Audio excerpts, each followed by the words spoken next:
Welcome to మన TV Telangana. ఈరోజు ఈ ప్రోగ్రాం ఏదైతే గ్రంథాలయ శాస్త్రానికి సంబంధించినటువంటి గైడెన్స్ ఇవ్వడానికి వచ్చిన దుర్గాప్రసాద్ గారు ఆఫ్టర్ బ్రేక్ తర్వాత గ్రంథాలయ మేనేజ్మెంట్ అనేటువంటి సబ్జెక్ట్ పైన వీరు మరొక సలహాలు సూచనలు ఇస్తారు. దుర్గాప్రసాద్ గారు కంటిన్యూ కండి సార్. అండి ఈరోజు లైబ్రరీ మేనేజ్మెంట్లో భాగంగా ప్రిన్సిపల్స్ ఆఫ్ మేనేజ్మెంట్ ఎంట్రీఫైల్ ప్రిన్సిపల్స్ తర్వాత మనకు లూథర్ గల్లిక్ ఉర్విక్ అనేటువంటి వారు ప్రిన్సిపల్స్ ఆఫ్ మేనేజ్మెంట్ని 7 ఎలిమెంట్స్గా వారు డిజైన్ చేయడం జరిగింది.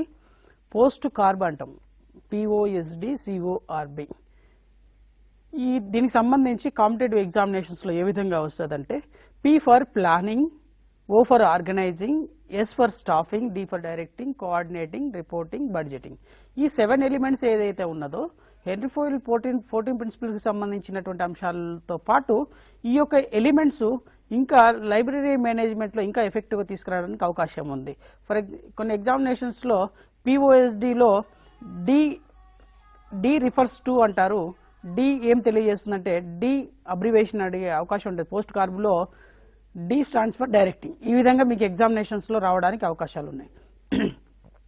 ఫస్ట్ P ప్లానింగ్, ప్రణాళిక వేసుకోవడం. ప్రణాళిక అంటే ఇప్పుడు లైబ్రరీని ఎస్టాబ్లిష్ చేసే దశలో కావచ్చు, లైబ్రరీ స్టాఫ్ని రిక్రూట్ చేసే దశలో కావచ్చు, ఆ తర్వాత లైబ్రరీ ఇన్ఫర్మేషన్ రిసోర్సెస్ తెప్పించడంలో కావచ్చు, ఆ తర్వాత బుక్స్తో పాటు పీరియాడికల్స్ తెప్పించడంలో కావచ్చు, వాటి తర్వాత బైండింగ్ తెప్పించడంలో కావచ్చు. ఈ విధంగా ఈ టోటల్ మేనేజ్మెంట్ ప్రాసెస్ ఒక ప్రణాళిక లేకుండా మనము ప్రణాళిక లేకుండా ఏం చేయలేము. ప్రణాళిక ఉన్నట్లయితే మనము ఒక చక్కగా మనం ఉన్నటువంటి రిసోర్సెస్, హ్యూమన్ రిసోర్స్ కావచ్చు, ఫైనాన్షియల్ రిసోర్సెస్లో కావచ్చు, మనం మంచిగా యజమాన్యం చేయడానికి అవకాశం ఉంటుంది. Then next organizing. O for organizing. Organizing అంటే నిర్వహణ. గ్రంథాలయాన్ని నిర్వహణ చేసే దశలో మనము ఫర్ ఎగ్జాంపుల్ మన ఇన్ఫర్మేషన్ రిసోర్సెస్ని సబ్జెక్ట్ వైజ్ అరేంజ్ చేస్తాము. అదే క్లాసిఫికేషన్ స్కీమ్స్ ప్రకారం క్లాస్ నెంబర్ వైజ్ అరేంజ్ చేస్తాము. యూనివర్స్ ఆఫ్ నాలెడ్జ్ని క్లాసిఫికేషన్ సిస్టంలో చేసిన తర్వాత subject wise, for example physics, chemistry, botany, zoology, ఏ సబ్జెక్టుకి సంబంధించినటువంటి పుస్తకాలు ఆ సబ్జెక్టులో ఉన్నట్లయితే మనము మనకు చదువర్లకైనా మన లైబ్రరీ స్టాఫ్ మెంబర్స్ అయినా తొందరగా తీసివ్వడానికి, వారి యొక్క సమాచార సేవ చేయడానికి అవకాశం ఉంటుంది. మనం మంచిగా నిర్వహణ చేసినట్లయితే మనం మంచి సమాచార సేవ చేయవచ్చు యూజర్స్కి. Then next staffing. ఇంతకుముందే రంగనాథన్ గారు ఇచ్చినటువంటి స్టాఫింగ్ ఫార్ములా ఉన్నది. ఆ స్టాఫింగ్ ఫార్ములా ప్రకారము ఫర్ ఎగ్జాంపుల్ అకాడమిక్ లైబ్రరీలో కాలేజెస్లో చూసినట్లయితే ఇండియాలో 500 మెంబర్స్కి ఒక లైబ్రరీయన్ అవసరం ఉంటుంది. లేకపోతే 1000 మెంబర్స్ చూసినప్పుడు లైబ్రరీయన్తో పాటు ఒక అటెండర్ అవకాశం ఉంటుంది. 1500కి లైబ్రరీయన్తో పాటు అసిస్టెంట్ లైబ్రరీయన్, మరొక రికార్డ్ అసిస్టెంట్ అవకాశం ఉంటుంది. ఒక 2000 కంటే ఎక్కువ ఉన్నటువంటి స్టాఫ్ మెంబర్స్కి లైబ్రరీయన్, అసిస్టెంట్ లైబ్రరీయన్, రికార్డ్ అసిస్టెంట్లు ఇద్దరు, మరి అదేవిధంగా లైబ్రరీ అటెండర్. ఈ విధంగా స్టాఫింగ్ ఫార్ములా ఉంటుంది. ఆ యొక్క గ్రాస్ చేరినటువంటి విద్యార్థుల సంఖ్య కావచ్చు, లేకపోతే పబ్లిక్ లైబ్రరీలో కావచ్చు, దాని ప్రకారము చదువుల సంఖ్యను ఆధారంగా చేసుకొని, పుస్తకాల సంఖ్యను ఆధారంగా చేసుకొని కూడా ఈ యొక్క స్టాఫ్ని తీసుకోవడానికి అవకాశం ఉంటుంది. అదేవిధంగా ఎక్కువ పుస్తక సమాచారం ఉన్నప్పుడు కూడా కొత్త పోస్టుల కోసం కూడా గవర్నమెంట్ వారిని రిక్వెస్ట్ చేసినట్లయితే వారు ఈ యొక్క గ్రంథాలయ అభివృద్ధిని చూసేసి ఇంకా కొత్త సిబ్బందిని కూడా రిక్రూట్ చేయడానికి, పోస్టులు క్రియేట్ చేయడానికి కూడా అవకాశం ఉంటుంది. D for directing. ఇంతకుముందే మనం అనుకున్నాం యూనిట్ ఆఫ్ డైరెక్షన్ అన్నప్పుడు direction librarian will give the direction to their staff members. According to the librarian directions all the library staff members are working under his supervision. Then next coordinating. ఇంతకుముందు మనం అనుకున్నాము ఇది ఏమంటే వేరే లైబ్రరీస్తో సహకారం అవసరం ఉంటుంది. మన మెయిన్ లైబ్రరీలో ఉన్నప్పుడు మన డిపార్ట్మెంట్ లైబ్రరీస్ ఉంటాయి, వీరందరితో కోఆర్డినేషన్ అవసరం ఉంటుంది. ఆ కోఆర్డినేషన్స్లో ఏ సమాచారము ఎప్పుడు ఏ విధంగా తీసుకొని ఏ చదువురికి కావాలన్నా కనుక ఇవ్వవచ్చు ఈ కోఆర్డినేషన్ ఉండటం ద్వారా. Then reporting is very very important point. మనము యూజీసీ నుంచి కావచ్చు, గవర్నమెంట్ నుంచి కావచ్చు, యూజర్స్ నుంచి కలెక్ట్ చేసేటువంటి మెంబర్షిప్ కావచ్చు, ఏదైనా ఒక బడ్జెట్ అనేటువంటి అంశము ఒక సంవత్సర కాలంలో ఎన్ని పుస్తకాలు తెప్పించినాము, ఎన్ని జర్నల్స్ తెప్పించినాము, ఎంత బైండింగ్ చేయించినాము, ఇదంతా కూడా total library regular activities routine works in a particular year are period ని మనము ఒక రిపోర్టింగ్ తయారు చేయాలి. ఆ రిపోర్టింగ్ అనేటువంటిది గవర్నమెంట్ వారికి అందజేయడం కోసం కావచ్చు, మన ఇన్స్టిట్యూషనల్ డెవలప్మెంట్ లో కూడా the statistics weekly report, monthly report, central organisation లో చూసినట్లయితే మంత్లీ రిపోర్ట్స్ జనరేట్ చేస్తుంటారు. మంత్లీ ఎన్ని ఆబ్స్ట్రాక్ట్స్లు తయారు చేశారు, ఆబ్స్ట్రాక్టింగ్ సర్వీస్లో ఎన్ని ఆబ్స్ట్రాక్ట్స్ తయారు చేశారు, ఎన్ని ఇండెక్స్లు తయారు చేశారు, ఎన్ని బిబ్లియోగ్రఫీస్ తయారు చేశారు, ఇదంతా రిపోర్టింగ్ ఉంటుంది. వర్క్ యాన్యువల్ కాన్ఫిడెన్షియల్ రిపోర్ట్లో కూడా ఒక స్టాఫ్ మెంబర్ ఎఫెక్టివ్గా పనిచేస్తుందా లేదా, వారికి ప్రమోషన్ ఇవ్వాలా లేదా, ఏమైనా మిస్బిహేవియర్ ఉందా, ఇదంతా కూడా వారికి సంబంధించిన ఎవ్రీథింగ్ రికార్డ్ అయి ఉంటుంది. ఆ రికార్డింగ్లో భాగంగా మనం చేసేటువంటి రెగ్యులర్ రొటీన్ లైబ్రరీ ఆపరేషన్స్ని మనము ఎప్పుడు రికార్డ్ చేసుకోవాలి. ఫర్ ఎగ్జాంపుల్ అకాడమిక్ లైబ్రరీలో చూసినప్పుడు జూనియర్ డిగ్రీ అండ్ యూనివర్సిటీస్లో న్యాక్ కోసం వెళ్ళినప్పుడు వారు లాస్ట్ 5 years డేటాని అడుగుతారు. అడిగినప్పుడు ఈ లాస్ట్ 5 yearsలో యూజీసీ వారు నిధులు ఇచ్చినా కనుక, గవర్నమెంట్ ఇచ్చినా, లేకపోతే ఈ ఓన్ ఫండ్స్ని కాలేజ్ డెవలప్మెంట్ కౌన్సిల్ నుంచి తీసుకున్నా కనుక మరి ఏ అమౌంట్ ఎట్లా స్పెండ్ చేసినాము, దానికి ఆడిట్ యూటిలైజేషన్ సర్టిఫికెట్ ఉందా, మరి వారు ఇన్స్పెక్ట్ చేసినా కనుక ఆ డాక్యుమెంట్స్ ఉన్నాయా లేవా అనేటువంటిది తెలుస్తుంది. ఆ రిపోర్టింగ్ చూసి దాని ప్రకారం వాళ్ళు ఇన్స్పెక్ట్ చేయడానికి అవకాశం ఉంటుంది, వెరిఫై చేయడానికి అవకాశం ఉంటుంది. ఆ రిపోర్ట్ ఏదైతే ఉంటుందో ఐక్యూఎస్సిలో ఏక్యూఆర్కి సంబంధించినటువంటి ఈ రిపోర్ట్స్ ఆధారంగా చేసుకొని ఆ రిపోర్ట్స్లో మన లైబ్రరీ స్టాటిస్టిక్స్ ఉంటాయి, లైబ్రరీ డేటా ఉంటుంది. ఆ డేటాని రిపోర్ట్ రూపంలో తయారు చేసి మనము హైర్ అథారిటీస్కి సంబంధించిన కోఆర్డినేటర్స్ వారికి ఇచ్చినట్లయితే మన యొక్క లైబ్రరీ డేటా రిపోర్టింగ్ చేయడం జరుగుతుంది. నెక్స్ట్ బడ్జెటింగ్ విషయం చూసినప్పుడు లాస్ట్ 5 yearsలో ఫైనాన్షియల్ రిసోర్సెస్ యూటిలైజేషన్ ఏ విధంగా చేసిన దశలో ఏమైనా ఎక్సెస్ ఉందా, మనం వచ్చినటువంటి అమౌంట్ మనం కొత్తగా ఏదైనా వర్క్ ఇనిషియేట్ చేసినా, ఒక ప్రాజెక్ట్ ఇనిషియేట్ చేసినా కనుక, for example digital library project initiate చేస్తున్నాం అనుకోండి, ఉదాహరణకి మనం ఇనిషియేట్ చేయాలనుకుంటే ఇంతకుముందు మనకు ఉన్నటువంటి అమౌంట్ గవర్నమెంట్ కావచ్చు, యూజీసీ కావచ్చు, బడ్జెట్ రిలీజ్ చేసినప్పుడు మనం దాన్ని కనుక యూటిలైజ్ చేసినట్లయితే మనకు కొత్తగా ఫైనాన్షియల్ రిసోర్సెస్ తెచ్చుకోవడానికి అవకాశం ఉంటుంది. అవే యూటిలైజ్ చేసుకున్నప్పుడు మనకు కొత్తగా ఫైనాన్షియల్ అసిస్టెన్స్ రావడానికి అవకాశం ఉండదు. కాబట్టి మనకు ఏ సందర్భంలోనైనా ఏ ప్రపోజల్ పంపిస్తామో ఆ ప్రపోజల్కి ఆధారంగా మన ప్లాన్ ఉంటుంది. ఆ ప్లాన్ ప్రకారమే మనం అలకేట్ అయినటువంటి ఆర్థిక వనరులను వినియోగం చేసేసి ఆ ప్రాజెక్ట్ అవుట్పుట్ని మనం సక్సెస్ వేలో తీసుకెళ్ళినట్లయితే మనకు ఏ బడ్జెట్ ఎంత అమౌంట్ కావాలన్నా కనుక రావడానికి అవకాశం. ఈ బడ్జెట్ కూడా మనము మంచి సర్వీసెస్ ప్రొవైడ్ చేసినట్లయితే మనం ఎంతంటే అంత అమౌంట్ కూడా రావడానికి అవకాశం ఉంటుంది. ఇదంతా కూడా ఎవరంటే లైబ్రేరియన్ చొరవ, లైబ్రరీ స్టాఫ్ చేసేటువంటి చొరవ పట్టేసేసి ఇంకా ఇన్నోవేటివ్ ప్రాక్టీసెస్ కావచ్చు, ఇన్నోవేటివ్ డిపార్ట్మెంట్స్ ప్రొవైడ్ చేయడానికి అవకాశం ఉంది. ఫర్ ఎగ్జాంపుల్ డిజిటల్ లైబ్రరీ పెట్టాలి, లేకపోతే ఫుల్లీ ఆటోమేషన్ చేయాలనుకున్నారనుకోండి, లేకపోతే ఏసీ ఫిట్టింగ్ కనుక లైబ్రరీలో పెట్టడం కావచ్చు, సీసీ కెమెరాస్ పెట్టడంలో కావచ్చు, వీటన్నింటికి అవసరం పడుతుంది. ఏ అవసరం కోసమైనా మనకు ప్రాజెక్టు ప్లాన్ ప్రకారం కనుక మనం సబ్మిట్ చేసినట్లయితే దాని ప్రకారం వారు చేయడానికి అవకాశం ఉంది. ఈ విధంగా పోస్ట్ కార్ప్ గురించి లూథర్ గల్లిక్, ఉర్విగ్ వారు ఈ యొక్క పోస్ట్ కార్ప్ గురించి, ఈ ఎలిమెంట్స్ ఆఫ్ మేనేజ్మెంట్ గురించి వారు ఇచ్చినటువంటి దానికి సంబంధించినటువంటి వివరణ. అదేవిధంగా నెక్స్ట్ సైంటిఫిక్ మేనేజ్మెంట్, శాస్త్రీయ యాజమాన్యం. ఫెడరిక్ విన్స్లో టేలర్ గారు మరి ఈ యొక్క యాజమాన్యంలో కూడా మరి ఇంకా కొంచెం వాళ్ళు ఇంతకుముందు హెన్రీ ఫోయెల్ కావచ్చు, లేకపోతే లూథర్ గల్లిక్ వారు ఇచ్చినటువంటి వేలోనే కాకుండా వీరు ఒక శాస్త్రీయంగా ఆలోచన చేశారు. ఎట్లా అంటే ఉన్నటువంటి సిబ్బందికి సమయాన్ని కొంత రెడ్యూస్ చేశారు. వారు 9.5 గంటల పని సమయం ఉంటే వారు ఏం చేశారంటే ఒక 8.5 hours 1 hour టైం తక్కువ చేశారు. మనం ఎప్పుడైనా ఏ సందర్భంలోనైనా కొంత సమయం తక్కువగా ఉన్నదంటే, ఎక్కువ సమయం అంటే కొంత రిస్క్ బేర్ చేయడానికి అవకాశం ఉంటుంది, రిస్క్ ఉంటుంది. కాబట్టి సమయం ఫిక్స్ ఉంటుంది, ఏది 8 hours 8.5 hours ఉన్నట్లయితే మన వర్క్ అసైన్మెంట్ దాన్ని బట్టి ప్రాజెక్ట్ అవుట్పుట్ తీసుకురావడానికి అవకాశం ఉంటుంది. వాళ్ళు ఏం చేశారంటే ట్రైనింగ్ ఆఫ్ వర్కర్స్, మన దగ్గర లైబ్రరీ స్టాఫ్ మెంబర్స్కి లేకపోతే యూజర్స్కి కనుక మనం ఇన్ఫర్మేషన్ లిటరసీ ట్రైనింగ్ ఇచ్చినట్లయితే వాళ్ళు ఒక సైంటిఫిక్గా యూజ్ చేసుకుంటారు. మనం కనుక యూజర్ ఎడ్యుకేషన్ ప్రోగ్రామ్ కనుక కండక్ట్ చేయబోతే ప్రతి యూజర్ కనుక మనని అడగడానికి అవకాశం ఉంటుంది. అంటే ఒకేసారి ఒక ప్లాన్ ప్రకారం ఒక లెక్చర్ మెథడా, డెమాన్స్ట్రేషన్ మెథడా, లేకపోతే ప్రోమో. ఫర్ ఎగ్జాంపుల్ మన లైబ్రరీస్ కూడా ఒక వెబ్సైట్ డిజైన్ చేసేసి దాంట్లో how to use a particular library ఒక వీడియో కనుక చేసినట్లయితే ఆ వీడియోని నల్సార్ యూనివర్సిటీ వెబ్సైట్ ఒకటి ఉన్నది లైబ్రరీలో, వారు ఆ లైబ్రరీలో ఉండేటువంటి టోటల్ రిసోర్సెస్ ఎట్లా విజిట్ చేయాలి, టోటల్ ఆర్కిటెక్చర్, ఇన్ఫర్మేషన్ రిసోర్స్ ఎట్లా లొకేట్ చేయొచ్చు, ఎట్లా రిట్రీవ్ చేయొచ్చు అని ఒకటి వారు తయారు చేయడం జరిగింది. దాని ప్రకారం ప్రతి లైబ్రరీ కూడా కొంత సైంటిఫిక్గా కనుక ప్లాన్ చేసుకున్నట్లయితే ఆర్కిటెక్చర్ కావచ్చు, ఇన్ఫర్మేషన్ రిసోర్సెస్ మేనేజ్మెంట్లో మంచిగా ఉంటుంది. వర్కర్స్ ట్రైనింగ్ కావచ్చు, ఫైనాన్షియల్ ఇన్సెంటివ్స్ అన్నప్పుడు ఇంక్రిమెంట్స్, మరొకటి ప్రమోషన్, ఒక స్టాండర్డైజేషన్, ఇంక్రిమెంట్స్, ఈ వర్క్ షాప్స్, సెమినార్స్ అటెండ్ కావడం వల్ల కొత్త విషయాలు సీనియర్ ప్రొఫెషన్స్ నుంచి తెలుసుకోవడానికి అవకాశం ఉంటుంది.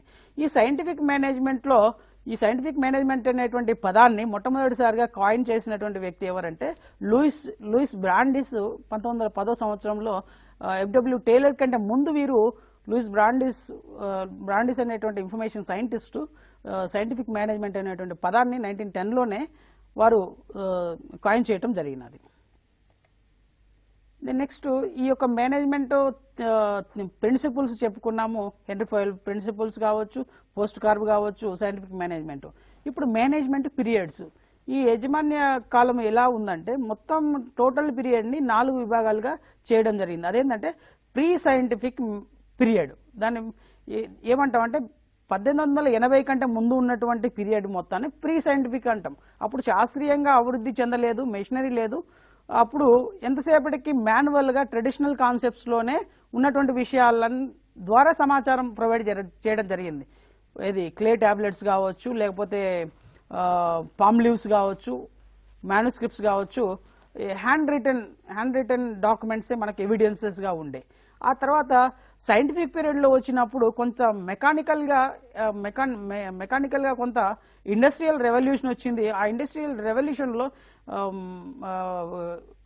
కంప్యూటర్ డెవలప్మెంట్ కావచ్చు, లేకపోతే ఈ టెక్నాలజికల్గా కొంత మార్పు వచ్చింది. ఆ వచ్చినప్పుడు సైంటిఫిక్ పీరియడ్గా నిర్వచించడం జరిగింది. ఆ సైంటిఫిక్ పీరియడ్ని ఏమంటామంటే 1880 నుంచి 1927 వరకు ఉండేటువంటి పీరియడ్ని సైంటిఫిక్ పీరియడ్ అని తయారు చేయడం జరిగింది. నెక్స్ట్ హ్యూమన్ రిలేషన్ పీరియడ్, మానవ సంబంధాల యొక్క పీరియడ్ ఏ విధంగా ఉందంటే ఆ తదుపరి సైంటిఫిక్ పీరియడ్ అయిపోయింది. సైంటిఫిక్ పీరియడ్ అయిపోయిన తర్వాత ఈ మానవ సంబంధాలు, సంస్థల అభివృద్ధి, సమాచార అభివృద్ధిలో హ్యూమన్ రిలేషన్ పీరియడ్ 1927 నుంచి 1950 వరకు రావడం జరిగింది. ఆ 1950 తర్వాత సింథసిస్ పీరియడ్, సంయోజక కాలం అంటాం దాన్నే. ఈ యొక్క 1950 నుంచి ఇప్పటి వరకు అన్ని రంగాల్లో అభివృద్ధి సాధించడం జరిగింది. ఇప్పుడు ఒక చదువరి ఏ సమాచారం కావాలన్నా తను ఉన్నటువంటి స్థానంలోంచే మొత్తం సమాచారాన్ని తీసుకోవడానికి అవకాశం ఉంది. మనం కూడా వెతికి వారికి ఇవ్వడానికి అవకాశం ఉంది. Online query, user satisfaction, concept based ఈ సింథసిస్ పీరియడ్లో 1950 నుంచి ఈ రోజు వరకు టిల్ డేట్. నెక్స్ట్ హెర్బర్గ్స్ అనేటువంటి వారు ఈ యొక్క మేనేజ్మెంట్ పీరియడ్ 4 రకాలుగా విభజించడం జరిగింది. హెర్బర్గ్స్ థియరీ హైజీన్ మోటివేషన్ సంబంధించింది. మనం స్టాఫ్ మెంబర్స్ని కార్పొరేట్ సెక్టార్లో చూసినట్లయితే ఎంఎన్సీ కంపెనీస్లో వీక్లీ 5 days వారికి ఫీల్డ్ ట్రిప్స్ కావచ్చు, ఇంకా కొంచెం టూరిస్ట్ ప్లాన్ కావచ్చు, వాళ్ళు వర్క్ ప్రెషర్ని కొంచెం రీఫ్రెష్ చేసుకోవడం కోసం వారికి కొంత అది మోటివేషన్, హైజీన్, వాళ్ళ యొక్క హెల్త్ కాన్సెప్ట్ బేస్డ్ కూడా వారు ఆలోచన చేస్తారు. హెర్బర్గ్స్ థియరీలో హైజీన్ మోటివేషన్ గురించి వివరించడం జరిగింది. నెక్స్ట్ మేనేజ్మెంట్ పీరియడ్స్లోనే కంటిన్యూషన్. హైజీన్ అన్నప్పుడు మెయింటెనెన్స్ ఫ్యాక్టర్. హైజీన్ అన్నప్పుడు పుస్తకాలను మనం మంచిగా సంరక్షణ చేసినట్లయితే మనకు ఆరోగ్యపరంగా లైబ్రరీ స్టాఫ్కి ఎటువంటి ఇబ్బంది ఉండదు. ఆ పుస్తకాలని కనుక మనం జాగ్రత్తగా అది ఎటువంటి డస్ట్ కనుక అక్యుములేట్ కాకుండా చూసుకున్నట్లయితే మనం ఎంతసేపు అయినా కనుక ఆ పుస్తకాలతో మంచిగా సర్వీస్ చేయడానికి అవకాశం ఉంటుంది. మనం సర్వీస్ చేయడమే కాదు, మనమే కాదు, ఇంకా చదువర్లు కూడా చాలా ఆసక్తిగా గ్రంథాలయానికి రావడానికి అవకాశం ఉంటుంది. అలాంటి హైజీన్ ఎన్వైర్న్మెంట్ని, హార్మోనిక్ ఎన్వైర్న్మెంట్ని, అలాంటి ప్లెజెంట్ ఎన్వైర్న్మెంట్ని మనం క్రియేట్ చేయాల్సినటువంటి బాధ్యత మన లైబ్రరీ స్టాఫ్ దగ్గర ఉంటుంది. అది మెయింటెనెన్స్ ఫ్యాక్టర్లో పాలసీస్ విషయం తీసుకున్నప్పుడు number of books to be issued to the users to their homes, policy issue. the next supervision, monitoring, the next admin, interpersonal relations. మనకు మన లైబ్రరీ డిపార్ట్మెంట్లో ఉండేటువంటి లైబ్రరీ స్టాఫ్తో పాటు ఒక సంస్థలో పనిచేస్తున్నటువంటి అందరి సిబ్బందితో కూడా మనం మంచి రిలేషన్స్ మెయింటైన్ చేయాలి. వారు వివిధ విభాగాల్లో పనిచేస్తున్నప్పటికీ కూడా వారితో మంచి సంబంధాలు కనుక మెయింటైన్ చేసినట్లయితే వారి దగ్గర నుంచి కూడా, ఫర్ ఎగ్జాంపుల్ అడ్మినిస్ట్రేటివ్ డిపార్ట్మెంట్ నుంచి మనకు సమాచారం కొన్ని సందర్భాల్లో కొత్తగా చదువర్లు, కొత్తగా స్టూడెంట్స్ యూనివర్సిటీలో కావచ్చు, అకాడమిక్ సెక్షన్లో కావచ్చు, అకాడమిక్ లైబ్రరీస్లో జాయిన్ అయిన అకాడమిక్ సెక్టార్లో ఎడ్యుకేషన్ కోసం అడ్మిషన్ పొందినప్పుడు వాళ్ళు కనుక ఎన్ఆర్ నెంబర్ ఇవ్వకుండా అడ్మినిస్ట్రేటివ్ డిపార్ట్మెంట్ నుంచి మనము వారికి పుస్తకాలు ఇవ్వడానికి అవకాశం ఉండదు. ఒక్కసారి కనుక ఎన్ఆర్ లిస్ట్ కనుక వచ్చినట్లయితే మనము లెడ్జర్ సిస్టంలో కావచ్చు, లేకపోతే ఎనీ కార్డ్ సిస్టంలో కావచ్చు, మనకు ఆ డేటా అనేటువంటిది ఇంటిగ్రేటెడ్గా ఉంటుంది. వాళ్ళ అఫీషియల్ యూజర్సా అన్అఫీషియల్ యూజర్సా మనం వాటిని చూసేసి బారోవర్ కార్డ్స్ వారికి ఇష్యూ చేయడం జరుగుతున్నది. అదంతా పాలసీ ఇష్యూలో వస్తుంది. we need to maintain minimum relations among to all the departments and all the staff members who are working with us. The next motivation. Another concept is budget. Budget is very very important aspect.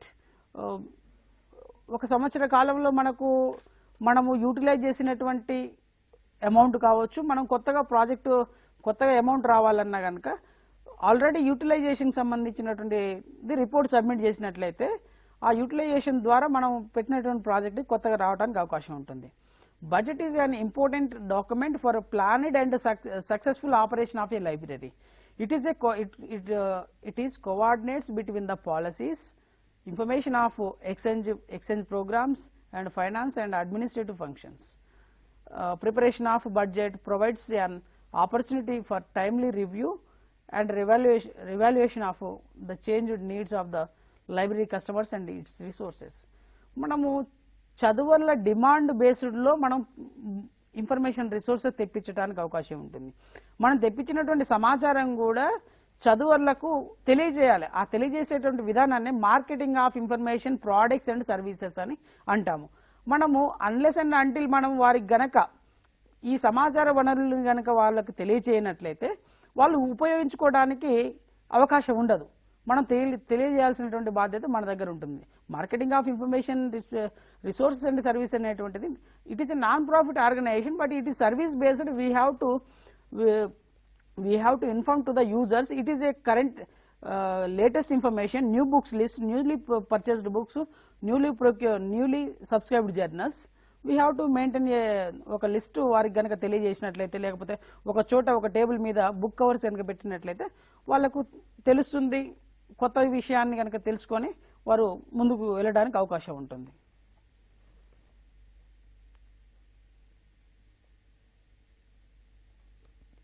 The next library building. The design of library building should be functional rather than monumental, providing facilities for access of collection, scope, future growth, provision of reading rooms and other stack rooms allowing natural light, air to speed. The building to the extent of possible create a healthy environment. ఇంతకుముందు discuss చేసినట్లుగా సహజమైనటువంటి కాంతి ఉండే విధంగా, light వచ్చే విధంగా, వెలుతురు వచ్చే విధంగా, గాలి వచ్చే విధంగా ఉన్నట్లయితే ఎక్కువసేపు మనము ఇట్ ఈస్ ఫైనాన్షియల్ బర్డెన్ కూడా కాదు. ఎక్కువ న్యాచురల్గా ఉన్నట్లయితే మనము కొంత ఫైనాన్షియల్గా కూడా రెడ్యూస్ చేసుకోవడానికి అవకాశం ఉంటుంది. ఆ లైబ్రరీ బిల్డింగ్ కట్టేటప్పుడు కూడా కొంత ఎక్స్టెన్షన్ చేసే విధంగా స్కోప్ ఇవ్వాలి. ఆ స్కోప్ ఇచ్చినట్లయితే మనం రేపు పొద్దున కొత్త పుస్తకాలు వచ్చినా, ఎక్కువ డాక్యుమెంట్స్ తెప్పించినా, ఎక్కువ మంది చదువర్లకు ఓపెన్ యాక్సెస్ ఫెసిలిటీ ఇచ్చినా కనుక ఎక్కువ మంది చదువుకోవడానికి సీటింగ్ కెపాసిటీ ఇచ్చిన వాళ్ళము అవుతాము. అది ఒక మంచిగా ఒక లైబ్రేరియన్కి ఒక ఆర్కిటెక్చరల్ స్కిల్స్ కూడా ఉండవలసినటువంటి అవసరం ఉంటుంది.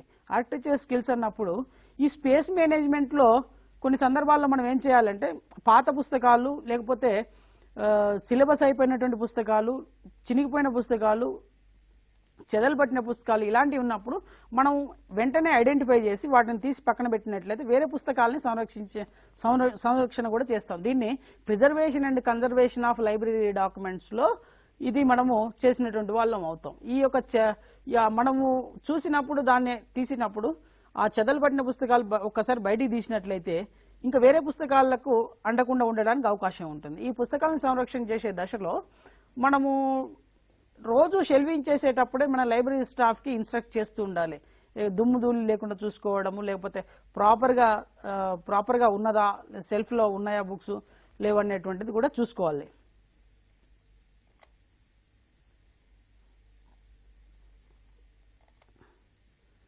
Then next library furniture and equipment. ఈ లైబ్రరీ ఫర్నిచర్ అండ్ ఈక్విప్మెంట్ విషయం తీసుకున్నప్పుడు మరి ఈ లైబ్రరీలో ఎటువంటి ఫర్నిచర్ అవసరం ఉంటుంది, ఎటువంటి ఈక్విప్మెంట్ ఉండాలి, ఇంటర్నేషనల్ స్టాండర్డ్స్ ప్రకారము కొంత డేటాతో చూసినప్పుడు బుక్ ర్యాక్స్ అవసరం. మన పుస్తక వనరులు మన గ్రంథాలయానికి తెప్పించుకోవడంతో పాటు కొన్ని గ్రంథాలయాల్లో చూస్తుంటాము పుస్తకాలు ఉంటాయి, ఒక సైడ్కు ఉంటాయి. మరి ఆ పుస్తకాలు ఆ ప్లేస్లో ఉంటే అది కరెక్ట్ ప్లేస్ కాదు. ర్యాక్స్లో ఉన్నట్లయితే ఒక డిస్ప్లే ఉంటుంది, ఓపెన్గా యూజర్స్ చూసి ఇగో ఈ పలానా పుస్తకం ఉంది, ఈ ఆథర్ మించి ఉంది, ఈ సబ్జెక్ట్ మీద ఉందని చూసి ఆ పుస్తకం చదవడానికి అవకాశం ఉంటుంది. ఎప్పుడైనా తెచ్చినటువంటి పుస్తకాలను ఎక్విజిషన్ సెక్షన్లో కంప్లీట్ అయినటువంటి తర్వాత టెక్నికల్ ప్రాసెసింగ్ కూడా అయిపోయిన తర్వాత వాటిని ఏం చేయాలంటే షెల్ఫ్స్లోకి తరలించాలి. ఆ షెల్ఫ్స్లో ఇంతకుముందు ఉన్నటువంటి కొంతకాలము newly books arrived to the library అనేటువంటి ఒక సెక్షన్లో అరేంజ్ చేసిన తర్వాత ఆ తర్వాత కంటిన్యూ రెగ్యులర్గా ఆ సబ్జెక్ట్ సంబంధించినటువంటి ర్యాక్స్లోకి తీసుకెళ్ళాలి. బుక్ ర్యాక్స్ విషయాన్ని తీసుకున్నప్పుడు ఓపెన్ ర్యాక్స్ ఉంటాయి, క్లోజ్డ్ ర్యాక్స్ ఉంటాయి. ఆల్మరాస్, closed racks. Double sided shelf rack చూసినప్పుడు రెండు వైపులా మనము బుక్స్ ఏ పుస్తకాలు అందుబాటులో ఉన్నాయో చూసుకుంటాం. మనం దాంట్లో 6 షెల్ఫ్స్ ఉంచుకోవచ్చు, 7 షెల్ఫ్స్ ఉంచుకోవచ్చు. దానికి స్టెప్పర్స్ అనేటువంటి ఒక ఈక్విప్మెంట్ ఉంటుంది. దాని ద్వారా చదువర్లు కూడా ఇబ్బంది లేకుండా ఎంత ఎత్తున ఉన్నటువంటి పుస్తకాన్ని కూడా తీసుకోవడానికి అవకాశం ఉంటుంది. Then next catalogue. ఇంతకుముందు వరకు క్యాటలాగ్ క్యాబినెట్, క్యాటలాగ్ కార్డు మనం తయారు చేసి ఉన్నాము. మరి ఇప్పుడు 21st సెంచరీలో ఏ చదువురైనా ఏ గ్రంథాలయంలో పుస్తకం ఉన్నదా లేదా, మన గ్రంథాలయంలో ఉన్నదా లేదా తెలుసుకోవాలంటే ఆన్లైన్ పబ్లిక్ యాక్సెస్ క్యాటలాగ్ ఉంటుంది. దానికి గనక ఇంటర్నెట్ లింక్ అప్ చేసినట్లయితే నెట్వర్క్లో వెబోపాక్ ద్వారా మన యూజర్స్ మొబైల్స్ ద్వారా కూడా పలానా వాళ్లకు అవసరమైనటువంటి పుస్తకము అవైలబుల్లో ఉందా, ఇష్యూ చేసి ఉందా, ఎప్పుడు వస్తుంది అనేటువంటి సమాచారం కూడా వాళ్ళు మొబైల్ ద్వారా కూడా వాళ్ళు తెలుసుకోవచ్చు ఓపాక్ ఫెసిలిటీ ద్వారా. క్యాటలాగ్ అనేటువంటిది ట్రెడిషనల్ మెథడ్లో మాన్యువల్ మేనేజ్మెంట్లో క్యాటలాగ్ కార్డు, క్యాటలాగ్ క్యాబినెట్. ఆ క్యాటలాగ్ క్యాబినెట్లో 1000 నుంచి 1500 కార్డులు మనం ఇన్సర్ట్ చేయడానికి, దాచిపెట్టడానికి అవకాశం ఉంటుంది. ఆ catalogue card author wise catalogue తయారు చేయవచ్చు, టైటిల్ వైజ్ క్యాటలాగ్ చేయవచ్చు, సబ్జెక్ట్ వైజ్ క్యాటలాగ్ చేయవచ్చు. ఇవన్నీ కూడా ఆల్ఫబెటిక్ అరేంజ్మెంట్గా తయారు చేయవచ్చు. స్టాండర్డ్గా వరల్డ్ ఓవర్ లైబ్రరీస్ ఫాలో అయ్యేటువంటి క్యాటలాగ్ సిస్టమ్ ఏంటంటే ఆల్ఫబెటికల్ అరేంజ్మెంట్స్. కార్డ్స్ కూడా ఆల్ఫబెటికల్ అరేంజ్మెంట్స్గా తయారు చేస్తుంటారు. దాంట్లో మెయిన్ ఎంట్రీ, యాడెడ్ ఎంట్రీ అనేటువంటివి కూడా ఉంటాయి. The next third one is periodicals display rack. ఇప్పుడు జర్నల్స్, మ్యాగజైన్స్ ఏవైతే తెప్పిస్తున్నామో అవి డిస్ప్లే చేసినట్లయితే, డిస్ప్లే చేసి దాన్ని పీజీఎన్ ర్యాక్ అంటాము. ఆ పీజీఎన్ ర్యాక్లో ఆ డిస్ప్లే చేసినట్లయితే ఏ జర్నల్ లేటెస్ట్ ఉందా, పాతది ఉందా, కొత్తది ఉందా అనేటువంటి చూస్తారు. ఒక కొత్త జర్నల్ వచ్చినట్లయితే అక్కడ డిస్ప్లేలో ఉన్నటువంటి జర్నల్ తీసి దాని కిందకి ప్రిజర్వ్ చేయడం జరుగుతున్నది. ఏదైనా యూజర్ పాత జర్నల్ ఇష్యూ కావాలన్నా కనుక అక్కడి నుంచి తీసుకొని అక్కడి నుంచి చదువుకోవడానికి అవకాశం ఉంటుంది. దాన్ని పీరియాడికల్ డిస్ప్లే ర్యాక్ అంటాము. ఆ పీరియాడికల్స్ డిస్ప్లే ర్యాక్లో 1 సంవత్సరం కాగానే మనం ఇంతకుముందు చెప్పుకున్నట్లు సబ్స్క్రిప్షన్ ఆఫ్ పీరియాడికల్స్ విషయం తీసుకున్నప్పుడు జనవరి నుంచి డిసెంబర్ వరకు వచ్చినటువంటి జర్నల్ ఇష్యూస్ కావచ్చు, మ్యాగజైన్ ఇష్యూస్ కావచ్చు, మనము వెరీ ఇంపార్టెంట్ మనం ఏం చేయాలంటే ఫ్యూచర్ నీడ్స్ కోసము, రీసెర్చ్ ప్రమోషన్ కోసం వాటిని బైండింగ్ చేసినట్లయితే వాటి ద్వారా మనం ఫ్యాకల్టీ మెంబర్స్లో, అకాడమిక్ లైబ్రరీస్లో రీసెర్చ్ ప్రమోట్ చేయవచ్చు. జిజ్ఞాసగా వారిలో పరిశోధన ఆసక్తిని కూడా ఇంకా ముందుకు తీసుకెళ్లవచ్చు. ఈ బుక్స్తో పాటు రీసెర్చ్ ఇన్ఫర్మేషన్ కూడా ఉంటుంది. ఫర్ ఎగ్జాంపుల్ యోజన మ్యాగజైన్ ఉన్నది. యోజన మ్యాగజైన్లో తెలుగులో వస్తుంది, ఇంగ్లీష్లో వస్తుంది, మరొక 13 భాషల్లో వస్తుంది, జాతీయ భాషల్లో. వాటిని ఒక్కసారి కనుక బైండింగ్ చేసినట్లయితే దాంట్లో చాలా కాంపిటేటివ్ ఇన్ఫర్మేషన్, ఎస్ఎస్ ఇన్ఫర్మేషన్ ఉంటుంది. సంవత్సరంలో వచ్చినటువంటి 12 ఇష్యూస్ అన్ని కలిపి ఒక బైండింగ్ చేసినట్లు అదొక బుక్ డాక్యుమెంట్ లెక్క అవుతుంది. పలానా సంవత్సరంలో ఎటువంటి సమాచారం పబ్లిష్ అయింది, ఏ ఇష్యూస్లో పబ్లిష్ అయిందని చెప్పేసి ఎవరైనా రీసెర్చర్స్ వచ్చినా, స్టూడెంట్స్ నాలెడ్జ్ అప్డేట్ చేసుకోవాలన్నా, ఫ్యాకల్టీ అప్డేట్ చేసుకోవాలన్నా, ప్రీవియస్ ఇష్యూస్ బౌండ్ వాల్యూమ్ చూసినట్లయితే వాటి నుంచి తెలుసుకోవచ్చు. న్యూస్ పేపర్స్ ర్యాక్స్ కూడా ఉంటాయి. ఆ న్యూస్ పేపర్స్ని కూడా డిస్ప్లే చేయొచ్చు. ది పేపర్స్లో స్టాంపింగ్ వేసేసి డేట్ స్టాంప్ వేసేసి డిస్ప్లే చేస్తాము. ఆ డిస్ప్లే పిన్ చేసినట్లయితే అది మనము ఏ రోజు పేపర్ కావాలన్నా మంత్లీ పేపర్ మొత్తం బైండ్ చేసేసి కూడా ఒక సైడ్కి పెట్టేయచ్చు. లేకపోతే వాటిని కూడా బుక్స్లో తయారు చేయవచ్చు. కొన్ని ప్రెస్టీజియస్ లైబ్రరీస్లో కొన్ని వందల సంవత్సరాల న్యూస్ పేపర్స్ కూడా ప్రిజర్వ్ చేసి ఉన్నది. For example digital library of ఇండియాలో former president of India APJ Abdul Kalam గారు ఈ అంతరించిపోతున్నటువంటి సమాచారాన్ని భవిష్యత్ భావితరానికి అందజేయాలనే ఉద్దేశంతో వారు 2003 సంవత్సరంలో డిజిటల్ లైబ్రరీ ఆఫ్ ఇండియా ఒక ప్రాజెక్ట్ తీసుకొచ్చారు. వారి ఆధ్వర్యంలో దేశంలో ఉన్నటువంటి 21 లైబ్రరీస్లో మన తిరుమల తిరుపతి దేవస్థానం కావచ్చు, ట్రిపుల్ కావచ్చు, ఉస్మానియా యూనివర్సిటీ వారు కూడా ఇప్పటి వరకు ఒక 45,000 డాక్యుమెంట్స్ స్కాన్ చేసేసి OUDL usmania.ac.in అనేటువంటి వెబ్సైట్లో వారు ఉంచడం జరిగింది. మనం ఒక న్యూస్ పేపర్ చూసినట్లయితే న్యూస్ పేపరు మనకి ఇంటి ముందు ఒక పేపర్ బాయ్ ఒక న్యూస్ పేపర్ వేసిపోయిందంటే ఒక 2 రోజుల తర్వాత మనము చదవడానికి కొంత ఇష్టపడం. ఎందుకోసం అంటే అది ఒక ఫ్లాట్ రన్గా ఉండదు, కొంచెం కలర్ షేడ్ అవుతుంటుంది. అయితే అదేవిధంగా ఒక 100 సంవత్సరాల క్రితం డాక్యుమెంట్ మనం చదువుకోవాలంటే పట్టుకుంటే తిరిగిపోవడానికి అవకాశం ఉంటుంది. మరి అలాంటి సమాచారము రేర్ బుక్స్ మరి ముందు తరాలకు అందాలంటే ఆ సమాచారాన్ని పరీక్షించుకోవాలంటే మనకు ఉన్నటువంటి ఏకైక కాన్సెప్ట్ ఏంటంటే డిజిటల్ లైబ్రరీలో డిస్పేస్ సాఫ్ట్ ద్వారా డిజిటైజేషన్ ప్రాసెస్ చేసినట్లయితే ఆ పుస్తకాలను డిజిటల్ డాక్యుమెంట్స్గా తీసుకొని వచ్చినట్లయితే ఆ హార్డ్ కాపీ మొత్తం ఖరాబ్ అయినా కనుక మనకు సాఫ్ట్ కాపీ ఉంటుంది. ఆ సాఫ్ట్ కాపీని సర్వర్స్ ద్వారా మన యూజర్స్కి ఇవ్వచ్చు. ఇంటర్నల్ లైబ్రరీలో కూడా ఉపయోగించుకోవచ్చు. బయటికి కూడా సర్వర్ పబ్లిక్ డొమైన్ ద్వారా కూడా ఇవ్వచ్చు. DLI digital library of India అనేటువంటిది public domain website. Anybody can access any information any time anywhere 24/7/365 round the clock concept. Another website is national digital library. దీంట్లో కూడా ఒక 70 లక్షల పుస్తకాలు ఆల్రెడీ దేశవ్యాప్తంగా ఉన్నటువంటి 146,000 లైబ్రరీలు అక్కడ ఉన్నటువంటి రేర్ బుక్స్ని స్కాన్ చేసేసి మన నేషనల్ డిజిటల్ లైబ్రరీలో ఉంచడం జరిగింది.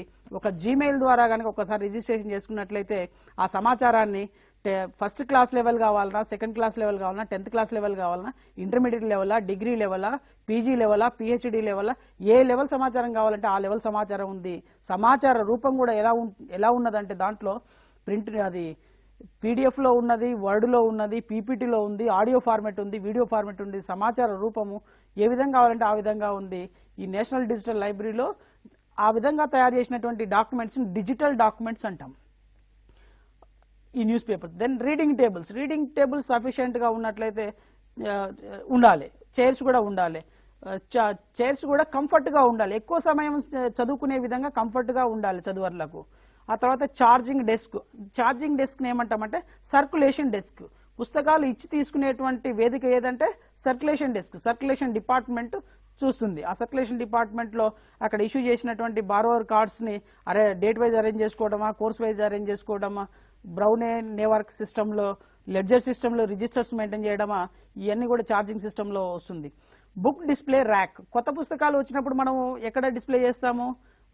ఒక స్టాండర్డ్ ర్యాక్ ఉండాలి, దానికి కూడా ఒక డిస్ప్లే ర్యాక్ ఉండాలి. దాన్ని book display rack. New books display చేయొచ్చు, లేకపోతే బుక్ కవర్స్ని అక్కడ డిస్ప్లే చేయవచ్చు. Then next dictionary and encyclopaedias, ఇవన్నీ కూడా రిఫరెన్స్ సెక్షన్లో సపరేట్గా ప్రిజర్వ్ చేయవచ్చు. అవసరం ఉన్నప్పుడు ఆ రిఫరెన్స్ సెక్షన్ నుంచి రిఫరెన్స్ సర్వీసు మనను చదువుని కోరినట్లయితే ఆ యొక్క సంప్రదింపు సేవ, reference service, information service from చేయవచ్చు. దాన్నే రిఫరెన్స్ సర్వీస్ అంటాం. రిఫరాల్ సర్వీస్ అన్నప్పుడు ఒక చదువరికి సమాచారము అవసరం ఉండి వచ్చినప్పుడు మన గ్రంథాలయంలో దొరకలేదు, మరొక చోట మరొక సమాచార కేంద్రంలో దొరుకుతుంది. దాన్ని ఏమంటామంటే రిఫరాల్ సర్వీస్ అంటాం. User directing to the information centre, that is referral centre, that is referral centre. who is referring that particular librarian, that particular information officer is directing you go and collect information from that particular information center. The next exhibition cases, audio visual aids. Nowadays information is available in multiple information formats, CDs, DVDs, hard disk and many more. So we need to preserve in a particular preservation environment. ఒక సెక్యూరబుల్గా ఉండాలి, అందరికి access లేకుండా వాటిని ఒకసారి సర్వర్లో సమాచారము load చేసినామంటే ఆ సమాచారాన్ని చేయవచ్చు. ఫర్ ఎగ్జాంపుల్ బ్లూరే డిస్క్ అనేటువంటిది ఒకటి ఉన్నది. ఆ బ్లూరే డిస్క్లో మన యొక్క మానవ మానవుల యొక్క అర్ధాయువు కాలము కావచ్చు, మన యొక్క జీవన కాలము యావరేజ్గా 70 to 100 years అయినట్లయితే బ్లూరే డిస్క్లో గనక సమాచారం నిక్షిప్తం చేసినట్లయితే we can store 25 GB to 200 GBs of information. The lifespan of that particular Blu-ray disc information is 5000 years. మనము ఇప్పుడిప్పుడే Indian market, Indian technological market మనం తీసుకుంటున్నాము. ఇప్పుడు వచ్చేటువంటి కంప్యూటర్స్లో కూడా బ్లూరే డిస్క్ డ్రైవ్స్ కూడా వస్తున్నాయి. నెక్స్ట్ ఈ resources, equipments, computer tables, other equipments, ఇవన్నీ లైబ్రరీ ఫర్నిచర్స్, బుక్ ట్రాలీస్, పుస్తకాలు మనము కౌంటర్లో వచ్చినటువంటి పుస్తకాలు ఆ సబ్జెక్టు సంబంధించినటువంటి ర్యాక్ దగ్గర తీసుకెళ్లాలంటే ఆ ట్రాలీస్లో అరేంజ్ చేసుకొని అక్కడ అరేంజ్ చేయడానికి అవకాశం ఉంటుంది. బుక్ ఎండ్స్, పుస్తకాలు మనం ఇట్లా డిస్ప్లే చేసినప్పుడు పడడానికి అవకాశం ఉంటుంది. ఆ పడకుండా సపోర్టర్స్ ఉంటాయి, వాటిని బుక్ ఎండ్స్ అంటాం. ఆ తర్వాత filing cabinet, video surveillance system, అంటే సీసీ కెమెరాస్ కనుక మన లైబ్రరీ సిస్టంలో రీడింగ్ ఫెసిలిటీలో లేకపోతే లైబ్రరీ ఫ్రంట్లో కనుక పెట్టినట్లయితే అది వీడియో సర్వేలెన్స్ సీసీ కెమెరాస్లో ఉంటుంది. మరి ప్రతి లైబ్రరీలో కూడా సీసీ కెమెరా సిస్టమ్ అనేటువంటిది ఇన్స్టాల్ చేయడం జరిగింది, ఆల్రెడీ ఇన్స్టాల్ చేస్తున్నటువంటి పరిస్థితి. కాబట్టి మనకున్నటువంటి లైబ్రరీ స్టాఫ్ ఎడెక్యూసీలో మనము ఈ యొక్క మానిటరింగ్ సెక్షన్లో సీసీ కెమెరా సిస్టమ్ అనేటువంటిది బాగా ఉపయోగపడుతుంది. మానిటరింగ్స్లో డిఫరెంట్ సెక్షన్స్లో ఏం జరుగుతున్నది అనేటువంటి చూడవచ్చు. We can also protect theft detection. RFID టెక్నాలజీలోనైతే మనకు అఫీషియల్ యూజర్ కానప్పుడు తీసుకుపోతుంటే అక్కడ ఎలక్ట్రానిక్ గేట్వేలో అది ఆపేస్తుంది. ఓకే, అఫీషియల్ యూజర్ తీసుకెళ్ళట్లేదు అనే ఒక గ్రంథచౌర్యం జరగకుండా చూస్తుంది. మన లైబ్రరీలో ఒక లైబ్రరీ క్లర్క్ కావచ్చు, వాచ్మెన్ కావచ్చు, వారు లేనప్పుడు కొంచెం మనకు ఈ మానిటరింగ్, ఈ సూపర్విజన్ అనేటువంటిది సీసీ కెమెరాస్ ద్వారా మనం కొంచెం అబ్జర్వ్ చేసుకోవడానికి అవకాశం ఉంటుంది. అన్ని సందర్భాల్లో మానిటరింగ్ కూడా మనకు కొన్ని లైబ్రరీస్లో ఒకరే లైబ్రరీని పనిచేస్తుంటారు, కొన్ని సందర్భాల్లో ఒక లైబ్రరీను అటెండర్స్ ఉంటారు. మరి ఈ సందర్భంలో పుస్తక సంరక్షణ ఒక సేవ రూపంలోనే కాదు, దీన్ని సంరక్షించుకునే దశలో, దీన్ని కాపాడే దశలో అందరి బాధ్యత అవసరం ఉంటుంది. అల్టిమేట్లీ ఆ పుస్తకాలు పోయినప్పుడు బాధ్యతగా లైబ్రరీయన్ ఉంటారు, లైబ్రరీ స్టాఫ్ మెంబర్స్ ఉంటారు. కాబట్టి అందరూ లైబ్రరీలో పనిచేసేటువంటి స్టాఫ్ మెంబర్స్ అందరూ కూడా ఒక బాధ్యతగా మెయింటైన్ చేయాల్సినటువంటి అవసరం ఉంటుంది. ఈ సోర్స్ ఎక్కడి నుంచి వస్తుంది? Library furniture should be standardised sectional committee of Indian standards నుంచి తీసుకోవడం జరిగింది. IS 1829 Part 1 1961లో UGC committee on library science Delhi వారు ఇచ్చినటువంటి దాని నుంచి ఇచ్చినటువంటి ఈ furniture and equipment, this is the source. Another one is management by objectives.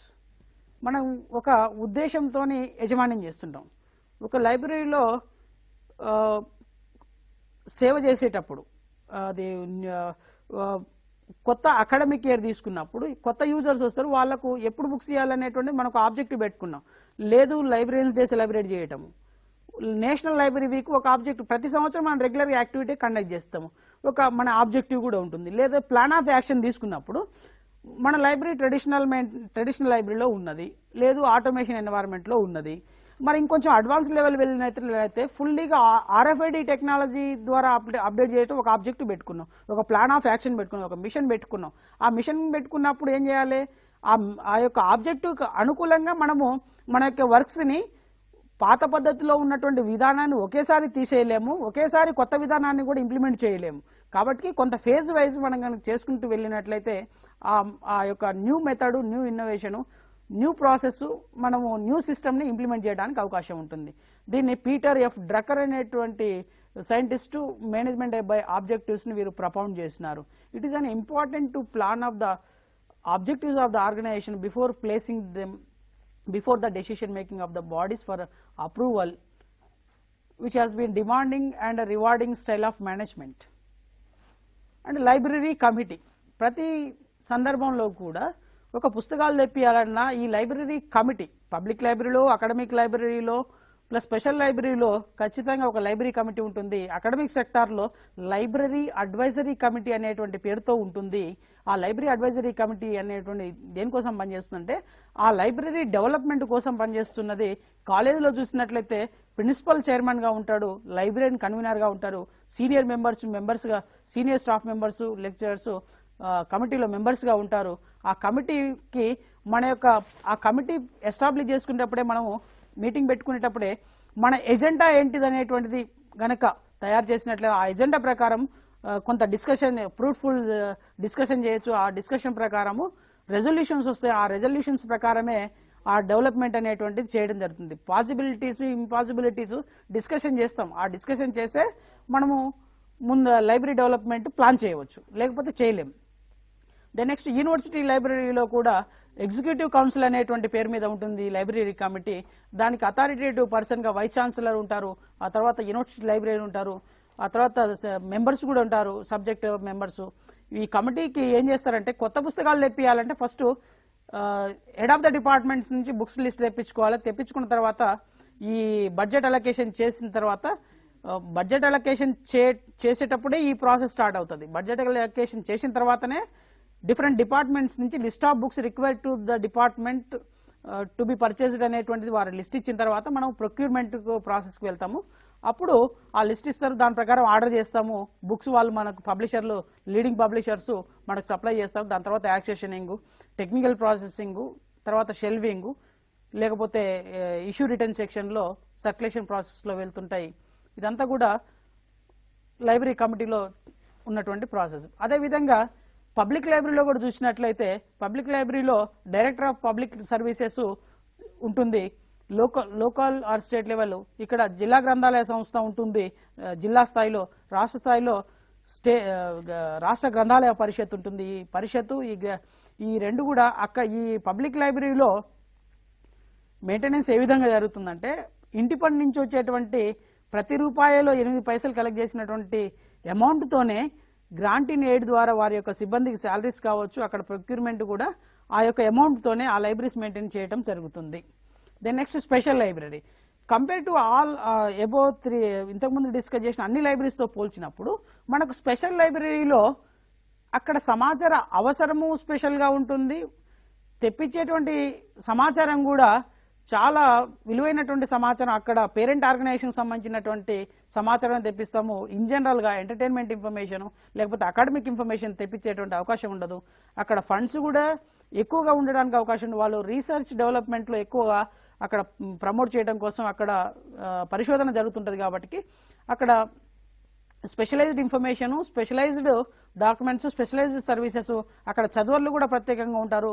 ప్రత్యేకమైనటువంటి గ్రంథాలయాల్లో ప్రత్యేకమైనటువంటి సేవలు, ఫర్ ఎగ్జాంపుల్ సేవల విషయం చూసుకున్నప్పుడు abstracting service, indexing service, documentation service, reprography service, ఇట్లా సబ్జెక్ట్ వైజ్ బిబ్లియోగ్రఫీసు, ఇవన్నీ కూడా స్పెషల్ లైబ్రరీస్లో ఈ విధంగా ప్రాసెస్ జరుగుతుంది. లిటరేచర్ సెర్చ్, ఈ విధంగా ఒక పరిశోధన చేసే వ్యక్తికి ఏ విధమైనటువంటి సమాచారం కావాలో మరి అక్కడ చదువర్లకు ఎక్కువ టైం స్పెండ్ చేయరు. ఆబ్స్ట్రాక్ట్ ఒక రీసెర్చ్ ఆర్టికల్లో చూసినట్లయితే ఒక ఆర్టికల్ మొత్తం చదవకుండా ఒక ఆబ్స్ట్రాక్ట్ చూస్తే ఆ ఆర్టికల్లో ఏముందనేటువంటి తెలుస్తుంది.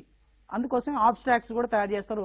ఫర్ ఎగ్జాంపుల్ చూసినట్లయితే కెమిస్ట్రీ ఫీల్డ్లో వరల్డ్ వైడ్ చూసినట్లయితే American chemical society chemical abstracts weekly publish చేస్తారు. అదేవిధంగా బయోలాజికల్ ఆబ్స్ట్రాక్ట్స్ ఉన్నాయి, అదేవిధంగా ఎడ్యుకేషన్ ఆబ్స్ట్రాక్ట్స్ ఉన్నాయి, library science abstracts. For example ఇండియాలో ఐఎస్లీక్ వారు Indian library science abstract release చేస్తారు. అదేవిధంగా లైబ్రరీ అసోసియేషన్ వారు ఇప్పుడు పేరు మారింది, పూర్వనామం లైబ్రరీ అసోసియేషన్ ఉంది, ఇప్పుడు సిలిప్ అనేటువంటి పేరుతోనే ఉన్నది. ఈ విధంగా ఎన్నో కమిటీలు ఉండడం జరిగింది. సో ఈ విధంగా మనము నెక్స్ట్ బుక్ సెలెక్షన్ ప్రిన్సిపల్స్ గురించి ఇంకా మిగతా మేనేజ్మెంట్ ప్రిన్సిపల్స్ గురించి నెక్స్ట్ క్లాస్లో మనము తెలుసుకుందాం. ఈరోజు వరకు క్లాస్ ముగించడం జరిగింది.